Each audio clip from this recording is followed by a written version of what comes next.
하나님께서 오늘 우리에게 주신 말씀 봉독하겠습니다. 요한계시록 15장 1절부터 8절까지 말씀입니다. 또 하늘에 크고 이상한 다른 이적을 보매 일곱 천사가 일곱 재앙을 가졌으니 곧 마지막 재앙이라.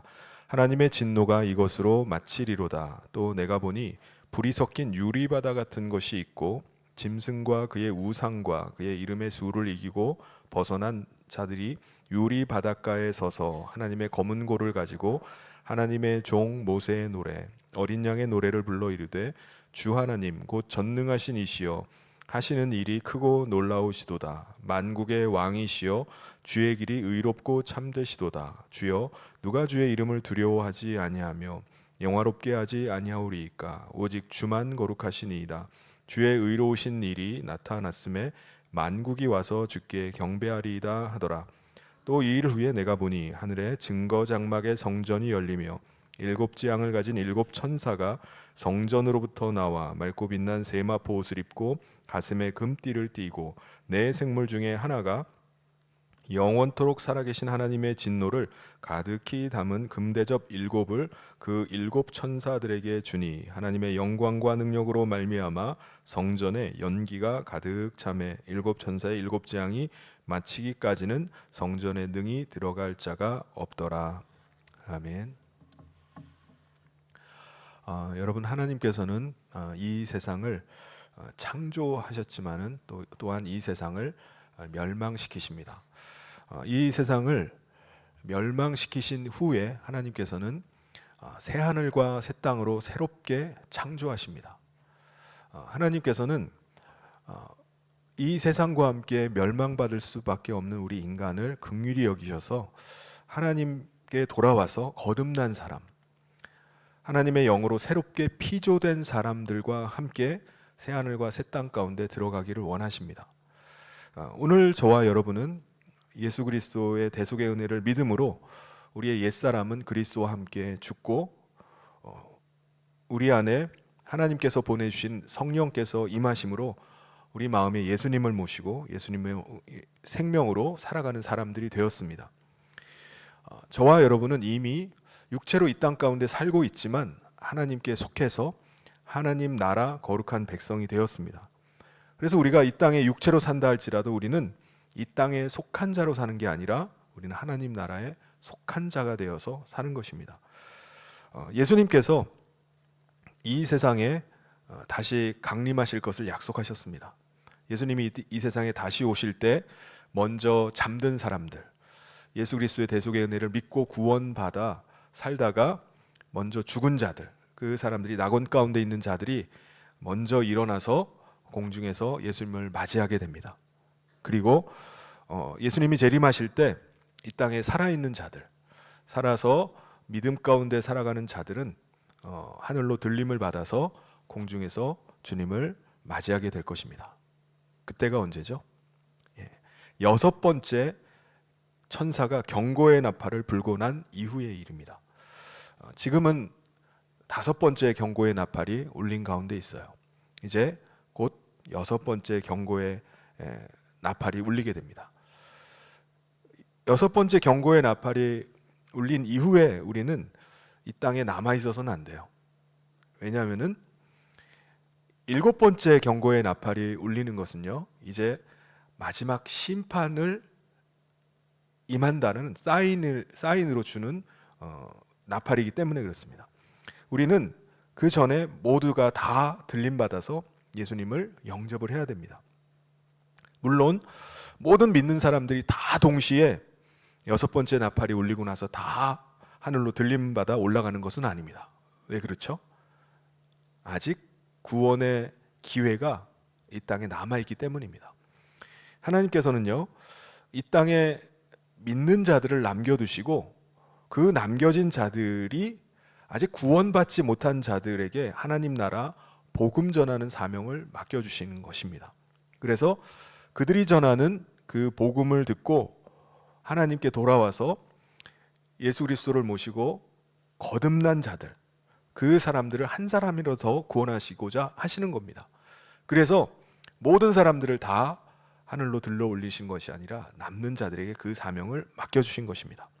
그리고 7번째 천사가 마지막 나팔을 불면은 이 땅에 심판이 임하게 되는 것입니다.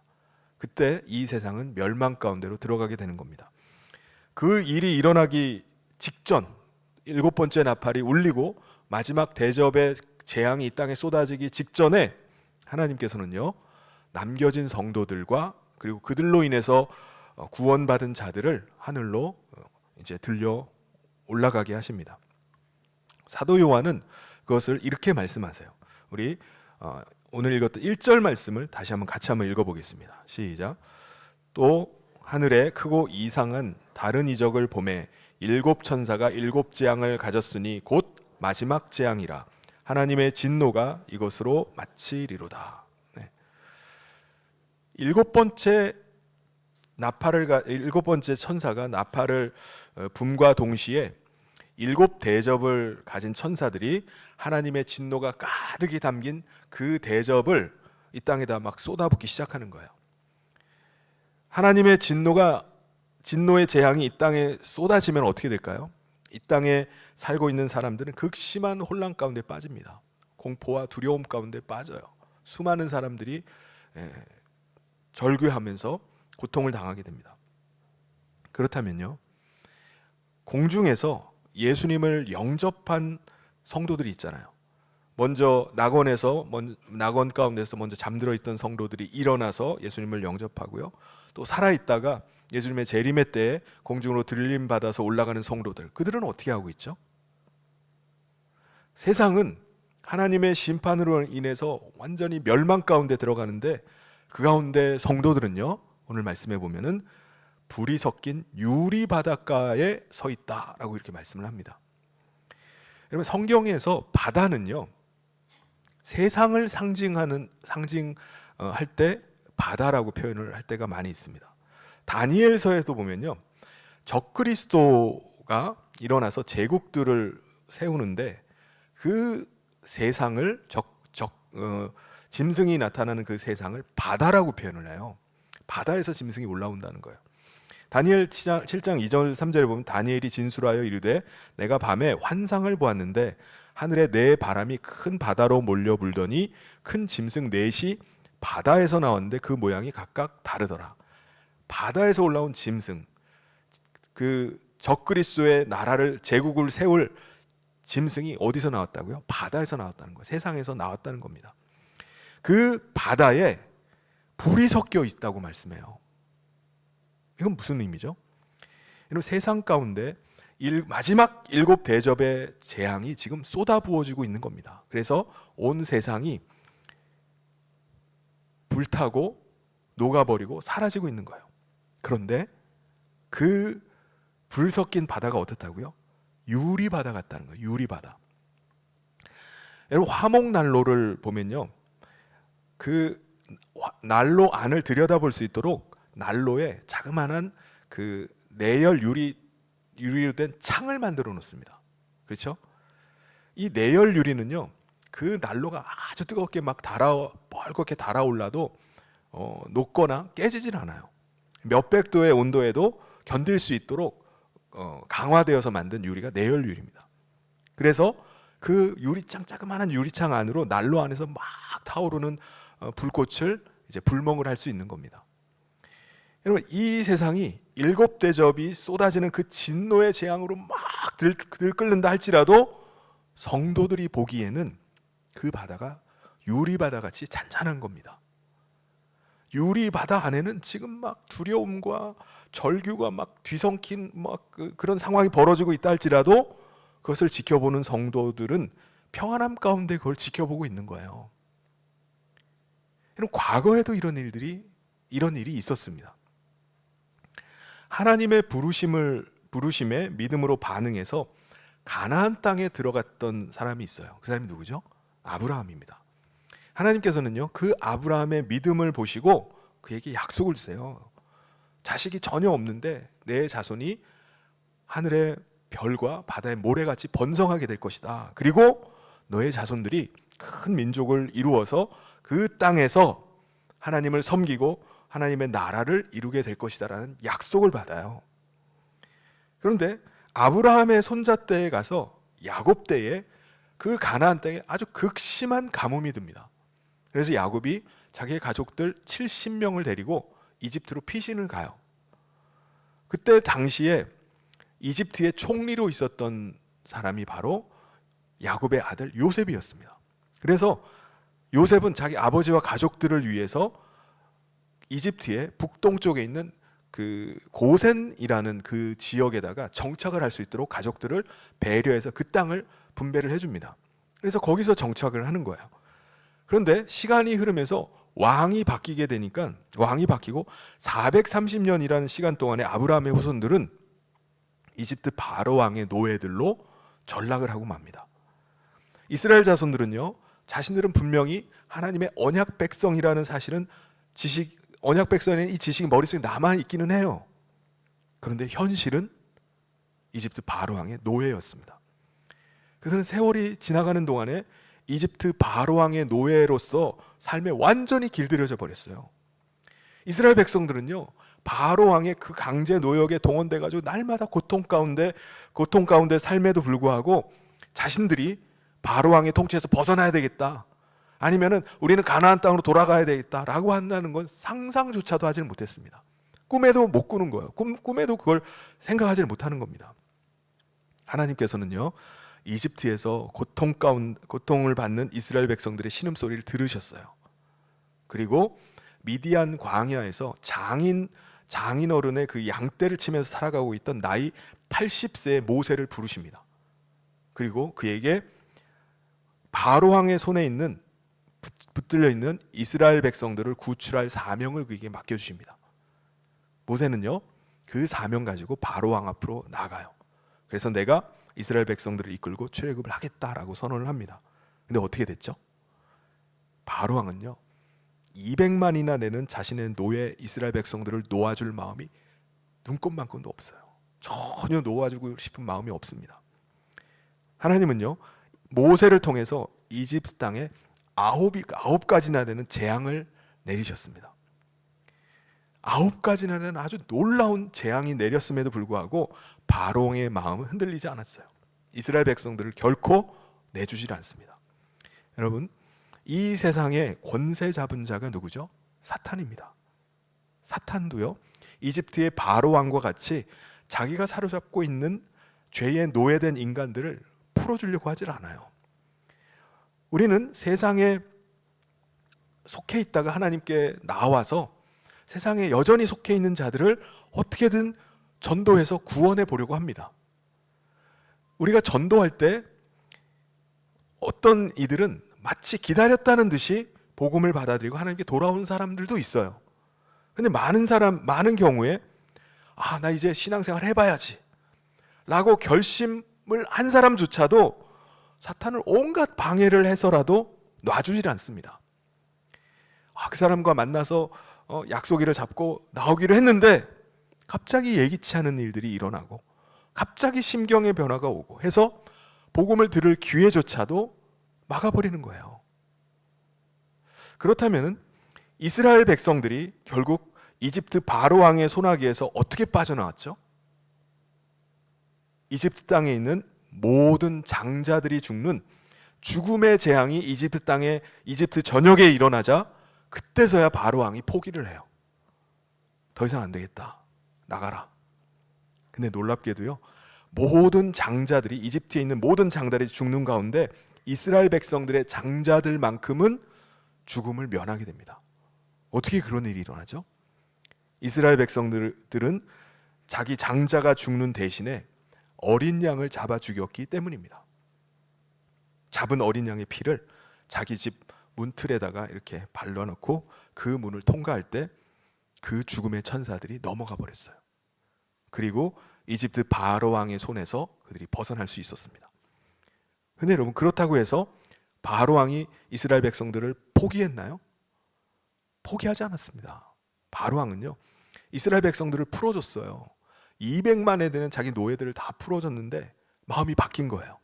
그래서 다시 군대를 보내서 광야로 나가서 이스라엘 백성들을 잡아오게 합니다. 이스라엘 백성들은요, 바로 왕의 군대 추격을 받아서 잡히기 일보 직전이었어요. 그런데 엎친 데 덮친 격으로 앞에 뭐가 있었죠? 홍해가 그들을 가로막은 겁니다. 근데 여기서 아주 놀라운 기적이 일어납니다. 저와 여러분이 잘 아는 것처럼 홍해가 갈라져고 길이 나버린 거예요. 이스라엘 백성들은요, 마른 땅으로 걸어서 홍해를 건너가게 됩니다. 여러분, 당시 홍해에 들어섰던 이스라엘 백성들의 마음이 어땠을까요? 놀라움 앞에 정말 감격하고 흥분하는 마음도 있었겠지만 한편으로는 두려움과 염려가 있었을 거예요. 이게 다시 다치면 어떻게 되나? 그럼에도 불구하고 이스라엘 백성들은 믿음으로 순종해서 모두가 다 홍해를 건너가게 됩니다. 여러분, 만약에 하나님께서 이 홍해 바다를 갈라서 길을 내주지 않으셨다면 이스라엘 백성들은 어떻게 됐을까요? 바로 왕의 병사들의 칼에 죽임을 당하고 대부분의 사람들은 다시 노예로 끌려가고 말았을 겁니다. 잡히지 않기 위해서 공포에 질려서 바다로 뛰어든 사람도 있을 거예요. 그들은 여지없이 다 죽음을 맞이하게 됐을 겁니다. 그러므로 이스라엘 백성들에게 있어서 이 홍해는요, 중요한 분기점입니다. 홍해를 건너기 전과 건넌 후에 완전히 다른 삶으로 나누는 분기점이 바로 이 홍해예요. 홍해 바다를 건너기 전에 이스라엘 백성들은요, 바로 왕의 노예였습니다. 바로 왕의 노예됐던 옛사람은 홍해에서 다 물에 빠져 죽은 겁니다. 옛사람이 이제 죽은 거예요. 그리고 홍해를 건너서 살아난 이스라엘 백성들은요, 이제 하나님의 백성이 되었습니다. 그러니까 이 홍해를 중심으로 해서 전에 옛사람들은 죽고 바로 왕의 노예들은 죽고 이제 하나님의 거룩한 백성된 사람들이 살아서 광야로 나간 겁니다. 그럼 오늘 우리도 마찬가지예요. 우리는 세례를 받음으로 우리의 옛사람은 그리스도와 함께 십자가에서 죽었습니다. 장사 지낸 거예요. 그리고 세례를 받은 뒤에 우리 가운데 임하신 성령님을 통해서 우리는 우리 마음에 예수님을 모시고 예수님의 생명으로 사는 하나님의 백성이 된 것입니다. 사도 바울도요, 홍해를 건넜던 이스라엘 백성들을 가리켜서 세례를 받은 것과 같다라고 이렇게 표현을 해요. 고린도전서 10장 1절 2절에 형제들아, 나는 너희가 알지 못하기를 원하지 아니하노니 우리 조상들이 다 구름 아래 있고 바닷 가운데로 지나며 모세에게 속하여 다 구름과 바다에서 세례를 받았다고 이렇게 표현을 합니다. 오늘 우리는 세례를 받음으로 우리의 옛사람은 그리스도와 함께 장사 지내게 되었어요. 죽었습니다. 이제 성령께서 우리 가운데 임하심으로 말미암아 부활하신 그리스도를 모시고 예수님의 그 생명으로, 새 생명으로 사는 새로운 피조물이 된 것입니다. 로마서 6장 4절에서 그것을 이렇게 표현합니다. 우리 같이 한번 읽어보도록 하겠습니다. 시작. 그러므로 우리가 그의 죽으심과 합하여 세례를 받음으로 그와 함께 장사되었나니 이는 아버지의 영광으로 말미암아 그리스도를 죽은 자 가운데서 살리심과 같이 우리로 또한 새 생명 가운데서 행하게 하려 함이라. 예수 그리스도를 믿음으로 죄 사함 받고 구원 얻어서 거룩한 하나님 나라 백성이 된 저와 여러분은요, 이제 이 땅에서 하나님 나라 백성의 삶을 살아가는 것입니다. 우리는 이 세상에 육체로 살고 있다 할지라도 우리는 이 세상에 속한 자가 아니에요. 우리는 하나님께 속한 자입니다. 하나님의 소유가 된 백성이에요. 그런데 우리가 살아가는 이 세상은요, 누가 권세를 가지고 있다고요? 사탄이 권세를 가지고 있습니다. 사탄이 통치를 해요. 마치 이집트의 바로 왕이 이스라엘 백성들을 노예 삼아서 부리고 있는 것처럼 우리를 죄의 종 삼아서 우리를 부리고 있는 거예요. 쥐고 흔드는 겁니다. 예수님은 어린 양으로 십자가에 달려서 죽으심으로 말미암아 우리를 이 세상 가운데서 건져내셨습니다. 그리고 우리로 하나님 안에 들어와서 하나님과 하나 되어 살 수 있게 하셨어요. 여러분, 사망에서 생명으로 부활하신 예수님은요, 그 일을 통해서 사탄을 정죄하시고 심판하시게 되었습니다. 심판받은 사탄에게 남은 것은요, 예수님이 재림하실 때 받을 형벌밖에 없어요. 그에게 남겨진 것은 형벌밖에 없습니다. 그럼에도 불구하고 사탄은 어떡하죠? 여전히 지금까지도 자기가 이 세상의 권세를 가진 것처럼, 통치자인 것처럼 행세를 하는 거예요. 속이는 겁니다. 그는 아무 힘이 없어요. 그는 패배했습니다. 그럼에도 불구하고 마치 여전히 자기가 힘을 가지고 있는 자인처럼 속이고 있는 겁니다. 어떻게 속이죠? 자기가 전면에 나서는 게 아니라 자기 대신 짐승을 앞세우는 거예요. 짐승을 앞세워서 사람들로 하여금 우상처럼 떠받들게 하는 겁니다. 사람들은요, 그 짐승이 주는 가치를 따라 살아가고 짐승이 주는 방식을 따라서 살아가는 거예요. 우상처럼 숭배하면서 따라가는 겁니다. 사람들은요, 그 짐승을 우상으로 섬겨요. 사람들은 짐승의 소유가 되어서 짐승의 종처럼 살아갑니다. 사람들은 그 짐승의 소유임을 나타내는 표를 받아요. 그 표가 뭐죠? 666입니다. 666은요, 사람의 숫자예요. 그러니까 이건 뭘 의미하냐면 짐승은 사람입니다. 사람. 사람들은 분명히 짐승, 사람을 따르고 사람을 숭배한다고 생각해요. 666이니까. 그런데 실상은 그 짐승, 그 사람의 배후에 있는 사탄을 따르고 사탄을 숭배하고 있는 겁니다. 사탄이 주는 방식을 따라서 사탄이 주는 생각을 가지고 살아가는 거예요. 그게 사탄의 방식입니다. 그럼 오늘 우리가 세상에 속한 사람들과 똑같이 육체 가운데서 살아가요. 그런데 우리는 이미 하나님께 속한 자이기 때문에 하나님께 속한 자로 이 세상을 살아야 됩니다. 하나님 나라 백성을 잊어버리지 말고 하나님 나라 거룩한 백성임을 기억하면서 살아가야 되는 거예요. 여러분, 사탄은요, 거칠게 이 세상을 계속해서 주장하고 몰아갑니다. 이 세상에 시류에 휩쓸려 가지 않고는 이 세상 살기가 어려워지는 거예요. 이 세상 시류에 그냥 몸을 맡기고 세상 가는 대로 그냥 살아가면 편할 거예요. 그런데 하나님의 거룩한 백성된 우리는 어떻게 하죠? 세상의 가치를 따르질 않아요. 세상의 방식을 따르는 게 아니라 하나님의 인도하심 가운데 몸을 맡기고 믿음으로 살아가는 거예요. 그게 구원받은 성도들의 삶입니다. 세상이 그냥 가는 대로, 세상의 시류대로 그냥 살면 얼마나 편해요. 그냥 떠내려가면 됩니다. 근데 우리는 거슬러 가는 거예요. 세상과 역행하면서 세상의 흐름이 아니라 하나님의 인도하심 가운데 살아가는 겁니다. 그래서 그렇게 살아가는 삶이 때로는 깊은 죽음의 골짜기로 내려가는 것 같은 때가 있어요. 야, 내가 이렇게 살아도 되는 건가? 그렇게 살아가는 게 맞는 건가? 세상의 시류에 휩쓸려 가지 않고 그냥 거슬러 가니까 점점 추락하는 삶이 되는 것 같아요. 막 두려움이 몰려와요. 때로는 눈물로 깊은 골짜기를 지나갔던 때도 있는 겁니다. 그런데 그렇다 할지라도 목자 되시는 예수님을 신뢰함으로 믿음으로 순종하면서 살아가는 겁니다. 그게 성도의 삶이에요. 그게 구원받은 자의 삶입니다. 거룩한 하나님 나라 백성의 삶을 살아가는 거예요. 여러분, 우리는 그 삶을 살아가다가 먼저 주님이 재림하시기 전에 먼저 하나님의 부르심을 받을 수도 있어요.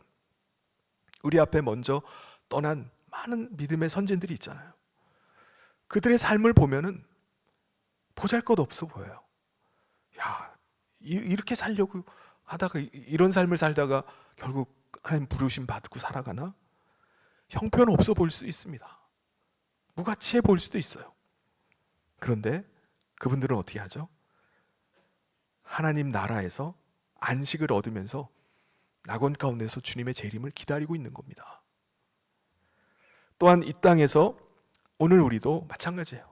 힘든 삶을 산다 할지라도 믿음을 지키면서 성도의 삶을 살아낸 사람들은 예수님이 재림하시는 그날 공중으로 하늘로 들림을 받게 되는 것입니다. 그래서 먼저 잠든 자들과 함께 예수님을 공중에서 영접하는 거예요. 그리고 짐승과 그의 우상과 그 이름의 수를 이기고 벗어난 자들, 구원받은 모든 성도들은요, 유리 바닷가에 서게 되는 것입니다. 제가 지금 말씀드린 것들을 종합적으로 말씀하고 있는 절이 2절이에요. 2절을 같이 한번 큰 소리로 한번 읽어보겠습니다. 시작. 또 내가 보니 불이 섞인, 자막이 안 나오나요? 자막이 안 나오나요? 제가 읽어보겠습니다. 또 내가 보니 불이 섞인 유리바다 같은 것이 있고 짐승과 그의 우상과 그의 이름의 수를 이기고 벗어난 자들이 유리바닷가에 서서 하나님의 검은 고를 가지고. 근데 유리바닷가에 선 성도들이 왜 검은 고를 들고 서 있죠? 왜냐하면요, 그들이 불 섞인 유리바닷가에 서서 멸망당하는 세상을 바라보고 있는데 찬양이 저절로 나오는 거예요. 찬양이. 그들은 세상을 바라보면서 세상에 있을 때는 몰랐을 수도 있어요. 그런데 구원받은 것이 얼마나 놀라운 은혜인지를 노래하지 않을 수가 없는 거예요. 세상이 불 가운데 멸망당하고 있는 것을 보면서 구원받은 은혜가 얼마나 큰지를 그때서야 노래하는 겁니다. 멸시와 박해를 이긴 성도들은요, 하나님이 공의로 심판하시는 그 하나님을 찬양하지 않을 수가 없는 거예요. 이 땅에서는 억울할 수도 있어요. 이 땅에서는 분이 날 수도 있습니다. 그럼에도 불구하고 하나님의 공의로우신 그 마지막 심판 앞에 목소리를 높여서 하나님을 찬양하지 않을 수가 없는 겁니다. 이것은 홍해를 건너 바닷가 언덕에 섰던 이스라엘 백성들도 마찬가지예요. 자신들을 노예 삼아서 학대하고 박해하고 있던 이집트의 병사들이 자기들을 또 잡으려고 쫓아오잖아요. 그들이 바다에 난 길까지 쫓아 들어왔어요. 그런데 홍해 바다가 닫히면서 그 안에서 빠져서 죽어가는 광경을 언덕 위에서 내려다보고 있는 겁니다. 그 광경을 목격하면서 자신들을 죽음에서 건져주신, 사실은 자신들이 거기에 빠져 죽어야 될 사람들이에요. 그런데 자신들을 건져주신 그 하나님의 은혜를 노래하지 않을 수가 없는 거예요. 그 언덕 위에서 그들을 핍박하던 자들을 하나님이 공의로 심판하신 하나님을 찬양하지 않을 수가 없는 거예요. 그래서 출애굽기의 15장에 보면은 그 언덕 위에서 홍해 언덕 위에서 노래하는 이스라엘 백성들의 노래가 나와요. 15장 2절에 이렇게 노래합니다. 여호와는 나의 힘이시오 노래시며 나의 구원이시로다. 그는 나의 하나님이시니 내가 그를 찬송할 것이요 내 아버지의 하나님이시니 내가 그를 높이리로다. 모세의 누이 미리암도 여인들과 이런 노래를 합니다. 우리 출애굽기 15장 20절 21절을 같이 한번 읽어보겠습니다. 시작.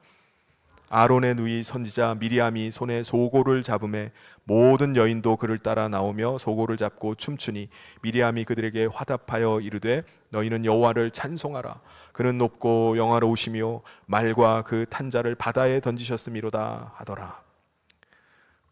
미리암과 여인들이 막 소고를 치면서 춤을 추면서 막 찬양을 하는 거예요. 그들의 구원의 은혜가 얼마나 큰지 저 멸망당한 자들 보니까 막 찬양이 나오는 겁니다. 유리 바닷가에 서 있는 성도들의 찬양도 마찬가지예요. 우리 3절 우리 같이 한번 읽어보겠습니다. 시작. 하나님의 종 모세의 노래 어린 양의 노래를 불러 이르되 주 하나님 곧 전능하신 이시여 하시는 일이 크고 놀라우시도다. 만국의 왕이시여 주의 길이 의롭고 참되시도다. 하나님이 행하신 그 일이 너무나 공의롭고 참되다는 거예요. 하나님의 이름을 두려워하지 않을 자가 없고 하나님의 이름을 영화롭게 하지 않을 자가 없다는 거예요. 그래서 막 찬양을 올립니다. 자신들이 이 땅에서 믿음 지키며 살 때는 잘 몰랐을 수도 있어요. 근데 어린 양 예수 그리스도로 말미암아 구원받은 것이 얼마나 큰 은혜인지 그 유리 바닷가에 서 있으니까 알게 되는 거예요. 그 바닷가에 서서 불 가운데서 멸망하는 이 세상을 바라보니까 감사의 찬양이 그냥 나오는 겁니다. 그래서 15장 4절에 주여 누가 주의 이름을 두려워하지 아니하며 영화롭게 하지 아니하오리까 오직 주만 거룩하시니이다. 주의 의로우신 일이 나타났음에 만국이 와서 주께 경배하리이다 하더라. 그리고 나서요 2일 후에 사도 요한은요 7 대접의 심판이 어떻게 일어나는지를 목격하게 됩니다.